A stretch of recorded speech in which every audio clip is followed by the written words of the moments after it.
नमस्कार भावंड, आपल्या छोट्याशा ब्लॉगमध्ये तुम्ही स्वागत आहे. आज दसरा असल्यामुळे तुम्हाला दसऱ्याच्या हार्दिक हार्दिक शुभेच्छा.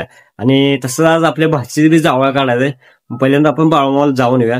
चला तर बाळूमा दर्शन तीन करून झाल्यानंतर म्हटलं जाऊया घरी. चला घरी आल्यानंतर भावानं गाडीतीन धुवून आणली होती, कारण दसरा असल्यामुळे आज तिला हार तीन घालायचा होता.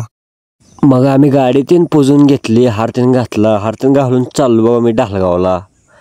ढालगावमध्ये जाऊन आपल्याला काय काम होतं माहिती आहे का, कारण आपल्या भाचीला कपडे तीन घ्यावी होती म्हणून आपण कपडे तीन घेऊन चाललो बघा परत येरळीला.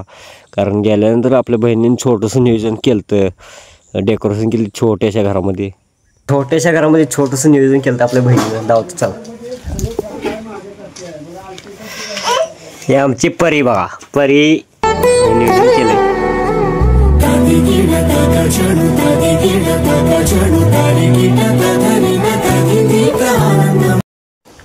आपण बी आपला अवतार बदलून घेतला लगेच.